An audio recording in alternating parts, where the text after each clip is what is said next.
But the problem was the conflicting message between him today and his Homeland Security Chief, Janet Napolitano, when this first struck, where her tone was very reassuring, don't worry, the system worked, and now today his tone is very different, but I thought he took a much better tone today. Yeah, they're still paying for her comment that the system works when it's like a chicken in every basket. It sounded like something from the Hoover administration. Here's President Obama after the meeting today. The bottom line is this. The U.S. government had sufficient information to have uncovered this plot and potentially disrupt the Christmas Day attack. But our intelligence community failed to connect those dots, which would have placed the suspect on the no-fly list. In other words, this was not a failure to collect intelligence. It was a failure to integrate and understand the intelligence that we already had. The information was there. Agencies and analysts who needed it had access to it, and our professionals were trained to look for it and to bring it all together. Now, I will accept that intelligence by its nature is imperfect, but it is increasingly clear that intelligence was not fully analyzed or fully leveraged. That's not acceptable, and I will not tolerate it. Would that have been a better statement on St. Stephen's Day, the day after Christmas, 10 days ago? Oh, it sure would. That is tough. There's some anger in that, Chris. There's a sense of, look, let's get to the bottom of this. Somebody dropped the ball here. This is a grave situation. Yeah. 300 people could have been scattered across Detroit area, and I'm going to find some answers. Somebody didn't connect the dots, and I'm going to find out whether the information didn't get to DNI, the Director of National Intelligence, or whether the dots were not connected there. I think out of this, you're going to see possibly... But didn't you know, Pat, as an observer and reporter, didn't you know everything he just said? Sure. A couple of days right after Christmas? You didn't have to wait till the 5th of January. No, as soon as you heard the guy had this manufactured bomb sewn into his underwear, he's a 23-year-old Nigerian, somebody has said You know all that fact. You know all these facts. Well, you can logically... You knew that we had picked up information in Yemen just a few days after. You knew the kid's father had warned us more than a week ago. Why did he give the speech today? Well, that's the problem, as Drew was saying. He is late. He is too little, too late. I think this is a good move. I think he is on top of it now, Chris. But he's been damaged by these 10 days. And I know Cheney's been hit. But I'll tell you, Cheney has stung him. And if he stung him to this action, that's a good thing. Well, a broken clock is right twice a day. That would include Dick Cheney. Drew, your thoughts about this timing issue. Is this endemic?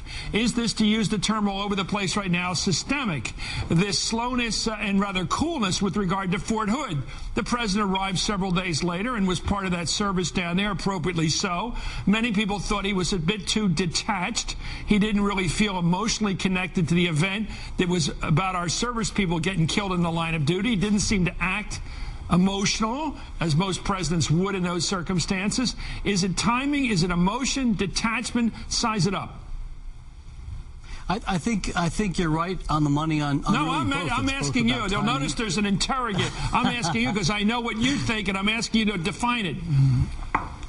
Well, I think it's both timing and emotion, and I'm really with Pat on this one. I think this is a, as the president would use the word, a systemic problem. We saw this on health care, where there was no passion in anything that he did until it got to be October and the plan was almost run into the ground. There wasn't a coherent story that he told on health care really until October, when he decided to say, okay, I guess there's some problems here. Let me tell you about what they are. It took him a long time to get there, and I think that he's a guy who comes across as he can be phenomenally passionate. That's what won him the election, but he's preferred to run to govern much more like Dukakis. His problem is he is not a natural executive at all. He is not engaged.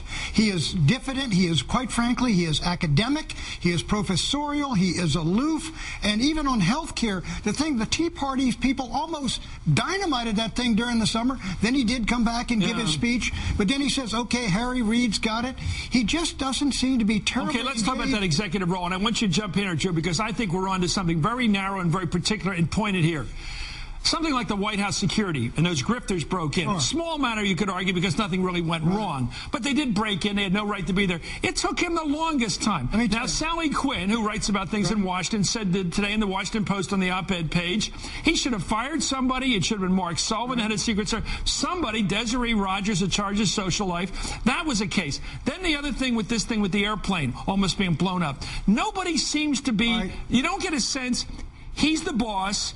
Look, he's got some people like Rahm Emanuel enforcing him, and nobody gets sledgehammered. Well, let me tell you, this is now. I know you might know not. What Sally you said? Might not like the this president gets blamed every time. time. You might not like this comparison, but Nixon would have called in Haldeman if those two people had walked in there.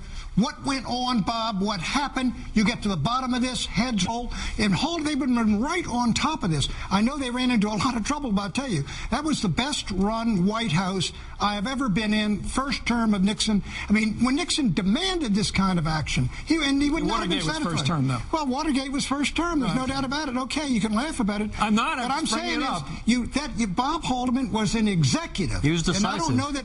And Rahm Emanuel's a congressman and a guy that runs around. Okay, let me get a little dispassionate from you there, Drew, and that is this question: executive ability. This president was not a governor. He was not a mayor. He's not used to cashing the checks or signing them. He's not used to being there when there's a 4-alarm fire downtown. My idea of a president, my idea of a mayor, a police chief is exactly the same. In fact, the job I've always wanted was police commissioner of Philly, okay? I want to be the guy standing on the curb when there's a big fire. I want to be there when the reporters come by and say, what happened here? Do you got things under control? How many engines you got here? You going to put it out in an hour or what? I want to see a president on the job. I love that stuff. I thought Bush was out to lunch during Katrina. I think that really killed his presidency and his role in history because he wasn't there. He was somewhere in Crawford with his feet up drinking near beers. I don't know what he was doing, but he wasn't on the job. This president was in Hawaii getting some sun. Fair enough, but it looked terrible. It looked terrible. When there's a big fire, the mayor ought to be there. Well, you're absolutely right. That's my thought. What's your thought? You're the brain here. You wrote about the political brain. Give me some brain. I just write about brains. Well, tell me what his brain should have been doing. Well, you know, what his brain should have been thinking back to was the other Bush who came out on September 12th with that foghorn. Because that's the Bush who actually captivated the American people. I like that guy. Because he showed the passion. You know, he was right there, and every American stood by him. And then he let Cheney beat him up like a Pac-Man. And Cheney and the neocons grabbed that little hero that we loved with the firefighter and turned him into a little agent of their causes. Let me give you another example. We all know that now. Let me give you another example, Chris. Robert Kennedy. If something had gone wrong and Jack Kennedy calls up and said, who found out, find out, he would have been all over it. He would have been all over it. Yeah. Lyndon Johnson, what happened here? And he would have been right on top of it immediately. But to be out there, I think, okay, here's the problem. Can a president who's naturally dispassionate? I've been accused of being yesterday by saying he's Ray Milland because he's so calm. He never gets ruffled. He never sweats like Pat and I do. He never shows the passion of leadership. Can he lead without passion? No, I mean, you can't lead without passion. And the reality is that you can't be motivated without passion. Passion is what gets us to move. And if he can't get that passion, if he can't get worked up, he's not going to be able to lead and he's not going to be able to motivate. Well, he's not going to change. People don't change, though, Drew. Passion. All my life, I keep asking people, women who want their husbands to change, husbands who want their wives. I always say to people, have you ever met anybody, Drew, who's changed? Chris, I mean, that's my question. Passion is a reflection of conviction and belief. Right. I mean, you get passion because you really care about it. You can't keep faking it if you don't have Ronald Reagan did not lose his temper often, but people knew where he was passionate. Right. Well, what's the difference? When you go into a meeting with Ronald Reagan, he'd start... Go ahead, Drew. No, Drew. I was going to say, Pat, that I fully agree with you. This is where I think the real crux of the issue is, which is that no one really knows where Obama stands on virtually anything because he doesn't express his passion on anything. Well, let me stop the music here. I know where he stands. He wants national health insurance. But I know where he stands. He's a Keynesian economic with the cojones to put out a real fiscal and monetary policy to stop the hell that was breaking loose at the end of the Bush administration. I know those things.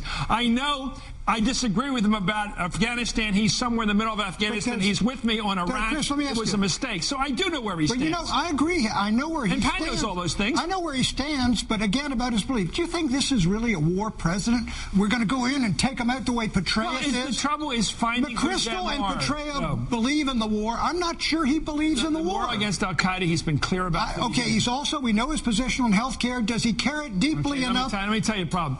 We had Mr. Magoo running us for 8 years, by the way. They went over there to get Al-Qaeda.